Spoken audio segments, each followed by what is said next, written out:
టీవీ45 news కి స్వాగతం. బులెటిన్ల ముందుగా హెడ్లైన్స్ చూద్దాం. ఏపీలో ఉద్యోగాల కల్పనపై కలెక్టర్లకు సీఎం దిశానిర్దేశం. సీఎం చంద్రబాబు నాయుడు. బాపట్ల జిల్లా అధ్యక్షులు అండ్ మాజీ మంత్రి doctor Merugu Nagarjuna press meet. రైతుకు బేడీలు వేసిన ఘటనను హైకోర్టు సుమోటోగా తీసుకోవాలి కేటీఆర్. గొడవలు పక్కన పెట్టి షూటింగ్ కు వెళ్లిపోయిన మంచు మనోజ్. T20 ఫార్మాట్ లో ఛాంపియన్స్ ట్రోఫీ. ఇక డీటెయిల్స్ చూస్తే ఏపీలో ఉద్యోగాల కల్పనపై కలెక్టర్లకు సీఎం దిశానిర్దేశం. సీఎం చంద్రబాబు నాయుడు. గుర్తుపెట్టుకోవాల్సింది, ఒక ఆర్సీ మిత్తలు వచ్చి స్టీల్ ప్లాంట్ పెడతామంటే వాళ్ళకి ఐరన్ ఓర్ ఎన్ఎండిసి నుంచి రావాల్సి వస్తే వాళ్ళు మేము పెల్లెట్స్ తీస్తాం, ఇక్కడ ఇస్తాం, వాళ్ళు ఏమి కన్సెషన్ అడగడం లేదు. ఓపెన్ మార్కెట్ అని ఇస్తారు. ఓపెన్ మార్కెట్ ప్రకారం every time they will decide the price బట్టి అందరికి సప్లై చేస్తారు. వాళ్ళు అడిగింది ఏంటంటే, మాకు పైప్ లైన్ ఉంది, అక్కడ ఇమ్మనండి, మాకు రా మెటీరియల్ ఇస్తే మేము స్లర్రీ తెచ్చుకుంటాం, మాకు కాస్ట్ తగ్గుతుంది, రెండోది మాకు కంఫర్ట్ వస్తుంది, నేరుగా ప్లాంట్కి వస్తుంది అనేది వాళ్ళ ఐడియా. దానికోసం నేను అందరికీ ఫోన్లు చేసి రిక్వెస్ట్ చేస్తున్నాను. నేను ఎందుకు రిక్వెస్ట్ చేయాలి? కుమారస్వామికి ఇప్పుడు 3 సార్లు ఫోన్ చేశాను. అదే మరి ఎన్ఎండిసి చైర్మన్కి ఫోన్ చేశాను. అంటే మేము ఏ విధంగా పర్సనల్గా ఫాలో అప్ చేస్తున్నామంటే, వాళ్ళకు ఒక నమ్మకం, నీకు ఒక phone call, you telephone to me అని మేము చేస్తున్నాం. మీలో ఆ సీరియస్నెస్ రాకపోతే, మేము చెప్పిన తర్వాత మీరు ఒక చెవిలో ఇనేసి ఇంకొక చెవిలో వదిలిపెడితే, it is the reflection of the government. అక్కడే ప్రాబ్లమ్స్ ఉంటాయి. All administration has to gear up. Once ఇదైతే, ఇప్పుడు ఉదాహరణకు విశాఖపట్నం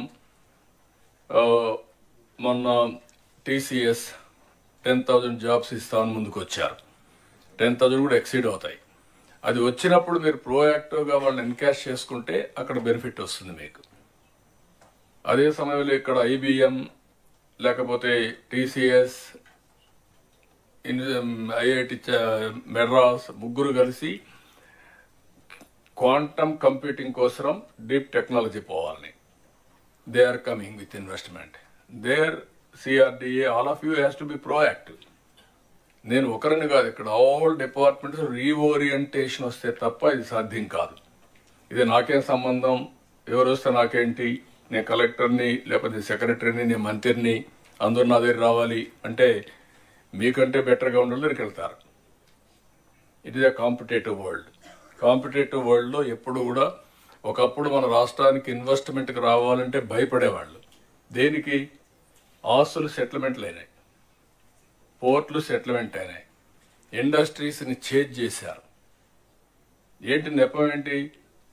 పొలిటికల్గా కావాలని వెనకబడి వాళ్ళందరినీ చేంజ్ చేస్తే ఈ రాష్ట్రంలో పెట్టాలి అనుకున్న వాళ్ళు కూడా వేరే రాష్ట్రాలకు వెళ్ళారు. పోతూ పోతూ కామెంట్ చేసి వెళ్ళారు. ఇంకా సత్యన ఆంధ్రప్రదేశ్గా రాము అని చెప్పేసి వెళ్ళారు. అంటే what it indicates, that is the credibility we have lost.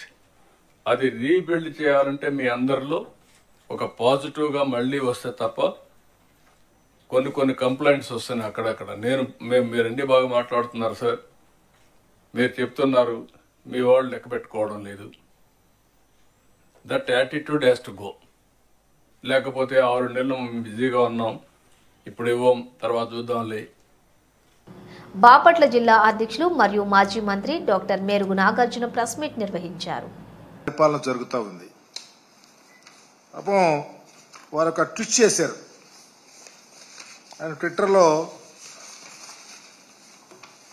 అసలు ఈ రాష్ట్రం ఉన్నత శిఖరాలకు వెళ్ళిపోతుంది, అన్ని తప్పులు సరిచేసాము, వ్యవస్థలను మొత్తం మేనేజ్ చేసామని చెప్పుకొచ్చారు. నేను అడుగుతా ఉన్నా, అయ్యా చంద్రబాబు నాయుడు గారు, మీరు ముఖ్యమంత్రి అయిన తర్వాత మెగా డిఎస్సి మేము దరిదాపు 16,347 ఉద్యోగాలకు నోటిఫికేషన్ ఇస్తే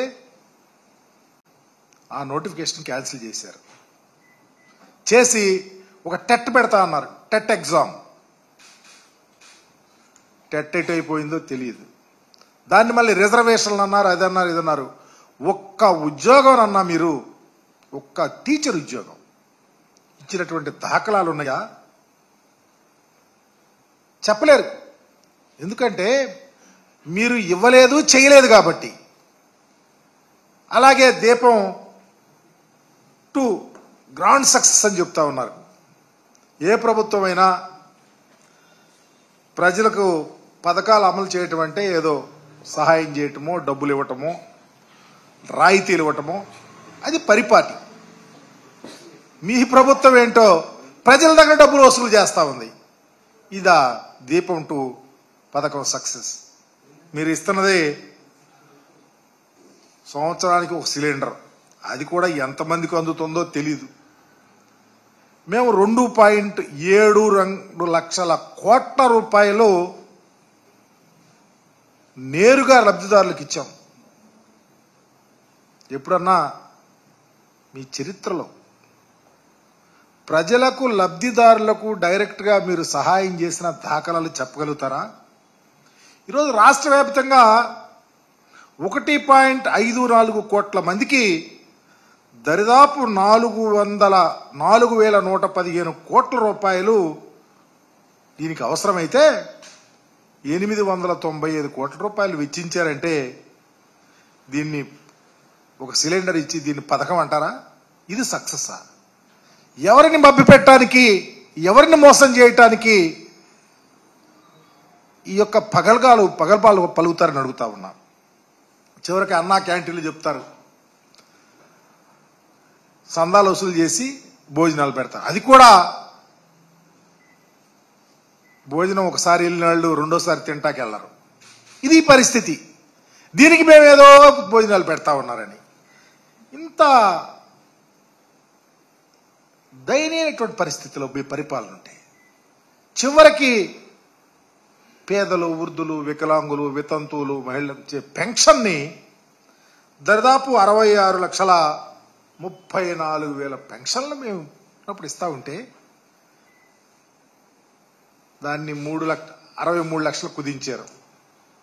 కలెక్టర్ కాన్ఫరెన్స్లో స్వయాన మీ మంత్రి చెబుతున్నాడు 10 లక్షలు పెన్షన్లు తీసేయాలని.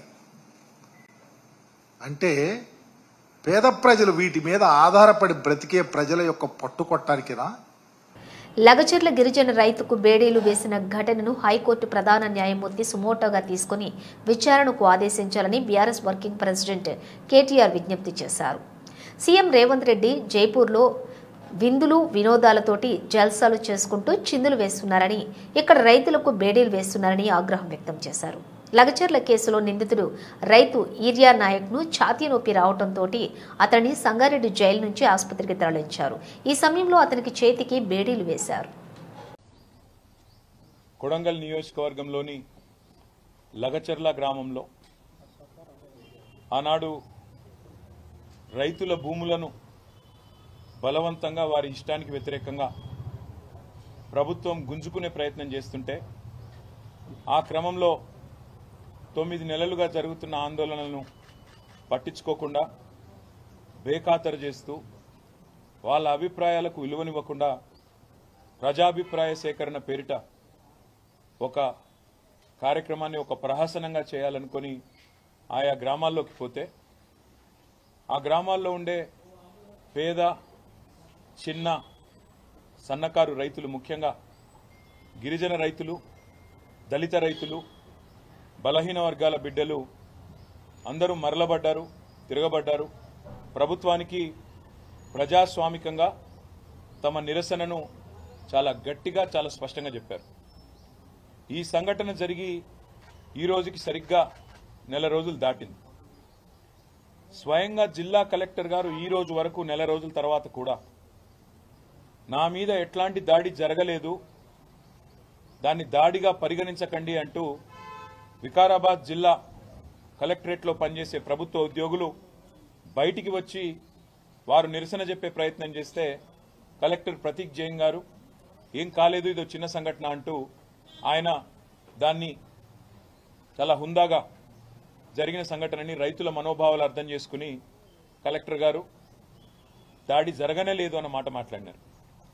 కానీ ప్రభుత్వం మాత్రం రేవంత్ రెడ్డి గారు మాత్రం ఇదేదో ఆయన పర్సనల్ ప్రెస్టేజ్కి సంబంధించిన అంశం అన్నట్టు, ఆయన కిరీటం ఏదో కింద పడిపోయినట్టు, ఆయన ఏదో రారాజు, నేను చక్రవర్తిని, శాశ్వతంగా తెలంగాణకు నేనే ఈ సామ్రాజ్యానికి అధిపతిని అన్నట్టుగా చాలా ప్రెస్టేజ్గా ఫీల్ అయిపోయి అదే రోజు దాదాపు 16-17 మంది రైతుల్ని తెల్లారి మా నాయకుడు కొడంగల్ మాజీ శాసనసభ్యుడు, మాజీ శాసన మండలి సభ్యుడు, సౌమ్యుడు సోదరుడు పట్నం నరేందర్ రెడ్డి గారిని ఉదయం పూట వాకింగ్కి పోతుంటే కేబీఆర్ పార్క్ దగ్గర మఫ్టీలో వచ్చిన పోలీసులు అరెస్ట్ చేయడం జరిగింది.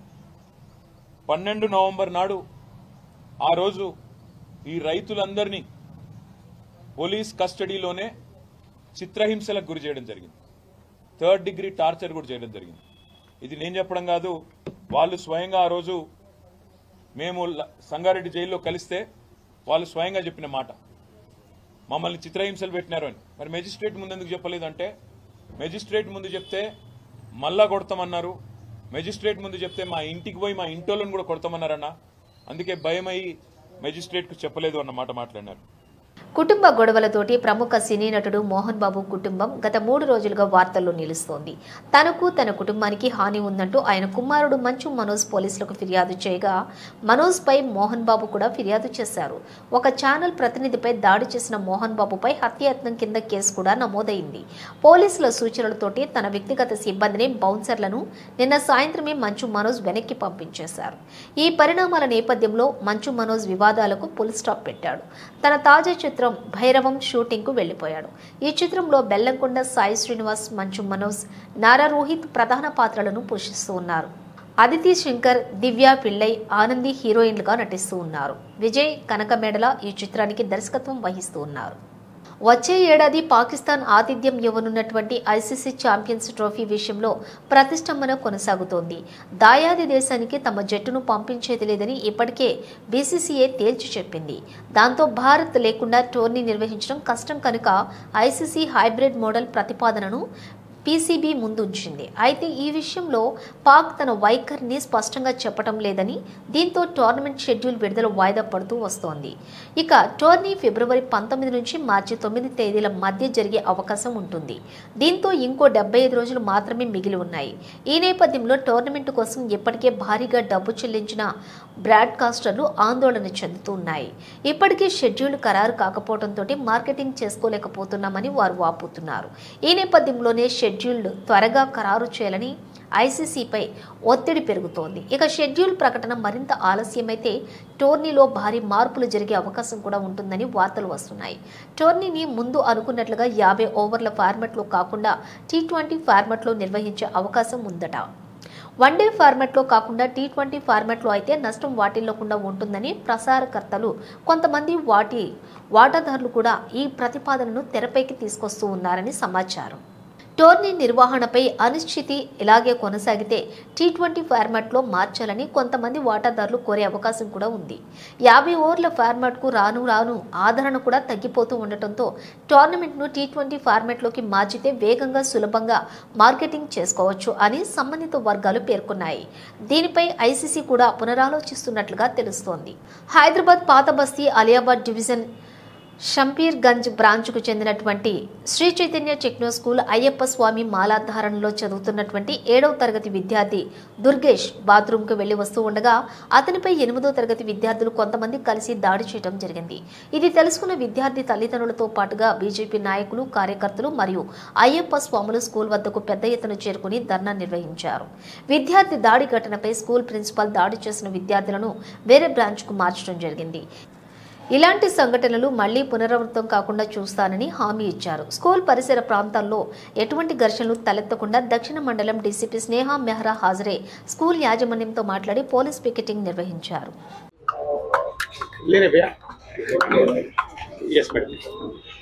నమస్కారం. ఈరోజు పొద్దున కొంతమంది శ్రీ చైతన్య స్కూల్లో వచ్చి న్యూసెన్స్ క్రియేట్ చేశారు. అండ్ ఇప్పటి వరకు వెరిఫై చేసినప్పుడు నిన్న ఈ స్కూల్లో 2 స్టూడెంట్ మధ్యలో చిన్న గొడవ జరిగింది. గొడవ జరిగిన విషయంతో ఈరోజు కొంతమంది బయట నుంచి వచ్చి కొంతమంది స్టూడెంట్స్కి బెదిరించారు. అట్లాగే మనకు కంప్లైంట్ వచ్చింది. కంప్లైంట్ వచ్చినప్పుడు local SHO ACP Chatrinaka additional ACP నేనే కూడా వెళ్ళి అక్కడ అందరితో మాట్లాడి వాళ్ళకి అష్యూర్ చేస్తాము దట్ ఎవరైతే ఇష్యూ క్రియేట్ చేస్తున్నారు, అబద్ధం చెప్తున్నారు, లేకపోతే స్టూడెంట్స్కి థ్రెటన్ చేస్తున్నారు, వాళ్ళ మీద యాక్షన్ తీసుకుంటున్నాము. ఈ ఇష్యూ యాక్చువల్లీ చిన్న 2 కమ్యూనిటీ స్టూడెంట్స్ మధ్య జరిగిన ఇన్సిడెంట్ ఉంది. ఇష్యూ యాక్చువల్లీ స్కూల్లోనే సెటిల్ అవ్వాలి. అది స్కూల్ అథారిటీస్ ఇంటర్ కమ్యూనిటీ లేకపోతే చిన్న ఇన్సిడెంట్ జరిగినప్పుడు ఇద్దరు పేరెంట్స్కు పిలిచి కౌన్సిల్ చేయాలి. కొంచెం ఇష్యూ ఎస్కలేట్ అయినప్పుడు కూడా పోలీస్కి ఇన్ఫార్మ్ చేసి అప్పటికప్పుడే ఈ ఇష్యూ మనము కౌన్సిల్ చేయాలి. కానీ కొంచెం ఇప్పటివరకు పేరెంట్స్ చెప్పిన ప్రకారంగా ఈ స్కూల్ నెగ్లిజెన్స్ లేకపోతే స్కూల్ నుంచి ఇన్ఫర్మేషన్ కమ్యూనికేషన్ గ్యాప్ ఇప్పుడు తెలుస్తుంది. ఈ స్కూల్ వాళ్ళకు మనము ఇప్పుడు పిలిచాము. అక్కడ CCTV ఫుటేజెస్ కూడా వెరిఫై చేస్తున్నాము. అన్ని వెరిఫై చేసినప్పుడు ఎవరైతే బయట నుంచి వచ్చి ఈ ఇన్సిడెంట్స్లో పార్టిసిపేట్ అయ్యారు, లేకపోతే న్యూసెన్స్ క్రియేట్ చేశారు, లేకపోతే స్టూడెంట్స్కి బెదిరించారు, వాళ్ళ మీద కేసులు బుక్ చేసి యాక్షన్ తీసుకున్నారు.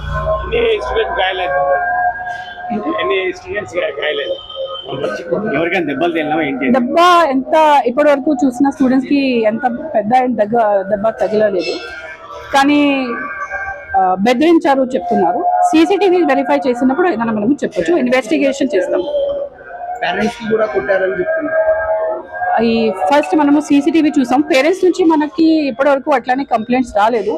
ఇప్పటివరకు 6 స్టూడెంట్స్ పేరెంట్స్తో అండ్ స్కూల్ వచ్చినప్పుడు కూడా నేను అన్ని పేరెంట్స్తో మాట్లాడాను.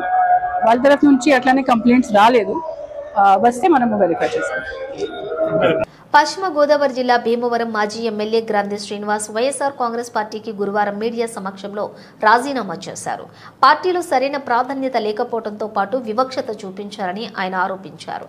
ఎన్నికల సమయంలో తనకు వ్యతిరేకంగా పనిచేస్తున్న వారిని సైతం నిలువరించలేకపోయారని ఆరోపించారు.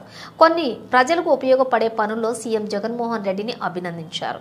భవిష్యత్ కార్యాచరణ నా ప్రజలు శ్రేయోభిలాషులు నా కార్యకర్తలు సూచనల మేరకు త్వరలోనే ప్రకటిస్తానని ఆయన వెల్లడించారు. వారితో పాటుగా వైఎస్ఆర్సీపీ నాయకులందరూ కూడా మూకుమ్మడి రాజీనామాలు చేశారు. పార్టీకి అలాగే ప్రాథమిక సభ్యత్వానికి నియోజకవర్గ ఇన్ఛార్జిగా రాజీనామా చేసి ప్రశాంతమైన జీవితం గడపాలని కోరుకుంటున్నా.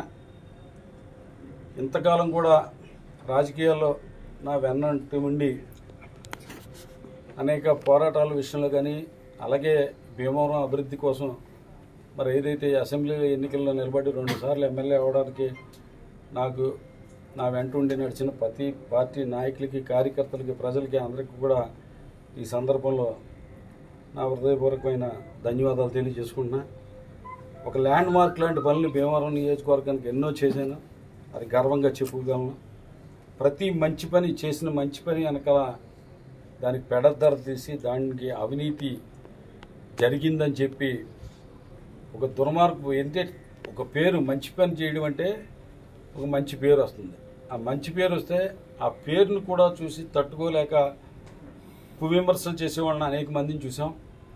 అటువంటి వారి విషయంలో ప్రజలందరూ కూడా కొద్దిగా అప్రమత్తంగా ఉండాలని చెప్పి అటువంటి వారి మాటలు వాళ్ళకున్న విలువ ఏంటనేది గ్రహించాలని చెప్పి ఈ సందర్భంలో మీడియా పూర్వకంగా విజ్ఞప్తి చేసుకుంటాం. ఖమ్మం వర్గీకరణతో ఎస్సీలోని అన్ని కులాలకు న్యాయం జరగాలని తెలంగాణ ప్రదేశ్ కాంగ్రెస్ కమిటీ మాజీ కార్యదర్శి ఒక్కలగడ్డ సోమచంద్రశేఖర్ అన్నారు.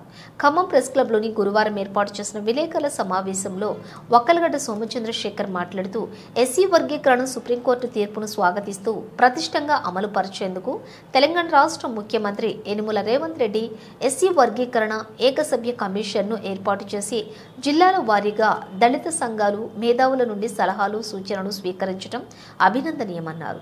రాష్ట్ర జనాభాలో ఎస్సీలోని 59 ఉపకులాలకు వారి జనాభా దామాషా ప్రకారం రిజర్వేషన్ శాతం కల్పించాలన్నారు.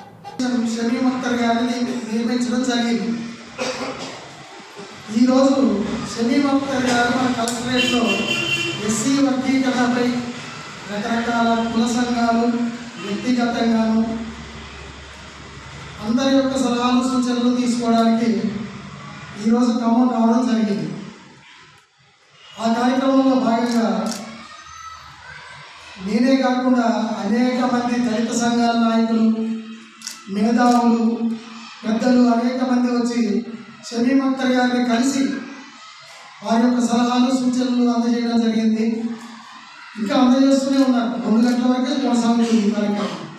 ముఖ్యంగా షమీమ్ అఖ్తర్ గారికి కృతజ్ఞతలు తెలియజేస్తున్నాం. ఎందుకంటే ఆయన ఒక హైకోర్టు మాజీ జడ్జి అయి ఉండి కూడా సామాన్యులైన మాలాంటి వారు ఎంతమంది వెళ్ళినా ప్రతి ఒక్కరితో ఓపికతో మాట్లాడుతూ ఏం చెప్తున్నాం, మన రిప్రజెంటేషన్ ఏంటి అనేది క్లియర్గా వింటూ దానికి సంబంధించిన గైడ్ లైన్స్ కూడా ఆయన వివరించడం జరుగుతుంది. కాబట్టి ఆయన ఈ యొక్క వర్గీకరణ పట్ల ఎంతో చిత్తశుద్ధితో ఉన్నట్టుగా అర్థమవుతుంది. కాబట్టి ముందుగా గౌరవనీయులైన షమీమ్ అఖ్తర్ సాబ్కి కృతజ్ఞతలు తెలియజేస్తూ నమస్కరిస్తున్నాం. అదేవిధంగా ఈరోజు కాంగ్రెస్ పార్టీ మాధ్య విభాగం నుంచి నేను కొన్ని అందజేయడం జరిగింది. వర్గీకరణలో ఎస్సీలలో 59 కులాలు ఉన్నాయి. అన్ని కులాలకు న్యాయం జరగాలి, ప్రతి ఒక్కరికి వారి యొక్క జనాభా దామాషా ప్రకారం న్యాయం జరగాలి, ఏ ఒక్కరికి అన్యాయం జరగొద్దనే ఆలోచన మేరకు కొన్ని డిమాండ్లని ఆయనకి లిఖితపూర్వకంగా ఇవ్వడం జరిగింది. అలాగే కొన్ని ప్రశ్నలు ఆయన అడిగారు, నేను వివరించడం జరిగింది. అదేవిధంగా ఆయన కూడా దానికి సమాధానాలు సంతృప్తికరంగా ఇచ్చారు. నేను ఏదైతే రిప్రజెంట్ చేశానో ఇప్పుడు కేవలం ఆయనకే తెలియడం కాకుండా మీడియా ముఖంగా ప్రతి ఒక్కరికి తెలియాలనే ఉద్దేశంతో ఈ మీడియా సమావేశాన్ని ఏర్పాటు చేయడం జరిగింది. కాబట్టి ఇప్పుడు ఏ అంశాలపై షమీమ్ అఖ్తర్ గారికి నేను రిప్రజెంట్ చేశానో ఇప్పుడు నేను తెలియజేస్తాను, దయచేసి వినండి. రాష్ట్ర జనాభాలో ఎస్సీలలో 59 కులాలకు కూడా వారి జనాభా దామాషా ప్రకారం వారికి శాతాలను కేటాయించారు. దాదాపుగా 2014లో జరిగిన సకల జనుల బులెటిన్ ముగించే ముందు హెడ్లైన్స్ మరోసారి. ఏపీలో ఉద్యోగాల కల్పనపై కలెక్టర్లకు సీఎం దిశానిర్దేశం, సీఎం చంద్రబాబు నాయుడు. బాపట్ల జిల్లా అధ్యక్షులు అండ్ మాజీ మంత్రి doctor Merugu Nagarjuna press meet. రైతుకు బేడీలు వేసిన ఘటనను హైకోర్టు సుమోటోగా తీసుకోవాలి, కేటీఆర్. గొడవలు పక్కన పెట్టి షూటింగ్ కు వెళ్లిపోయిన మంచు మనోజ్. T20 ఫార్మాట్ లో ఛాంపియన్స్ ట్రోఫీ. ఇవి బులెటిన్ విశేషాలు. మరో బులెటిన్ తో మళ్ళీ కలుద్దాం.